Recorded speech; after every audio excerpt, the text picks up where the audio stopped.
En 2019, Christophe de Chavannes avait attaqué M6 en justice, accusant la chaîne d'avoir plagié l'une de ses idées d'émission. Aujourd'hui, après plusieurs audiences, dont une en mai 2021, la décision est enfin tombée et elle n'est pas en faveur de l'animateur.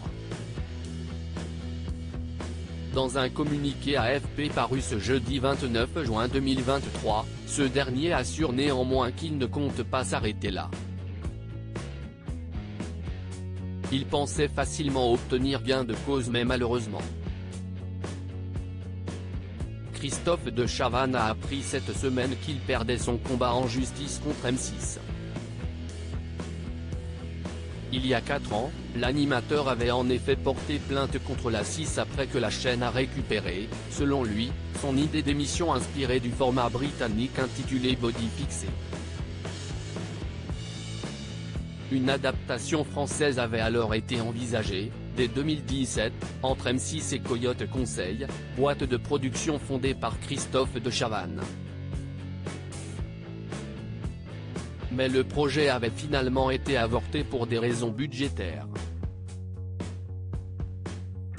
En 2019, l'ancien animateur de Coucou Si Estinou avait alors été stupéfait de voir fleurir sur M6 un programme baptisé Incroyable Transformation, reprenant étrangement toutes les ficelles du programme britannique dont il avait acheté les droits pour 12 000 €.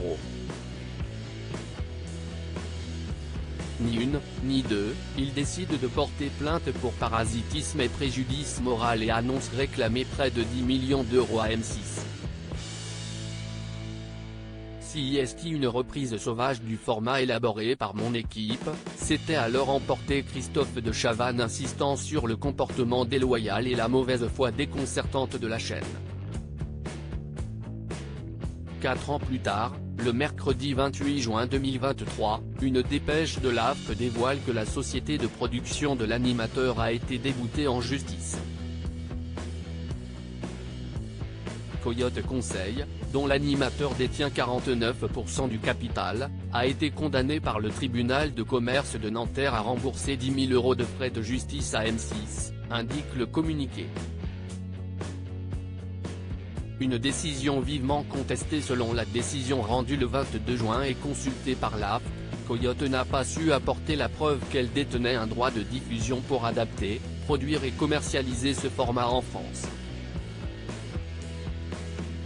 Le tribunal a également considéré que les réelles similitudes entre les deux émissions n'étaient pas de nature à caractériser de manière certaine que M6 et Studio 89, sa filiale de production, se soient délibérément mises dans le sillage de Coyote alors que ce type d'émission faisait, à cette époque, l'objet d'une veille active de la part de l'ensemble des diffuseurs, précise ensuite la dépêche. De son côté, Christophe de Chavannes a assuré qu'il comptait évidemment faire appel de cette décision.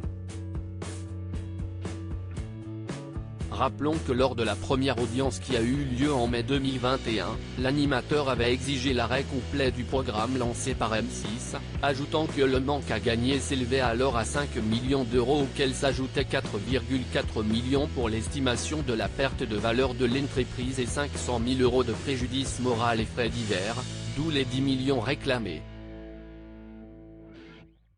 Reste que l'acolyte de Patrice Carmouze va devoir persévérer s'il veut obtenir gain de cause.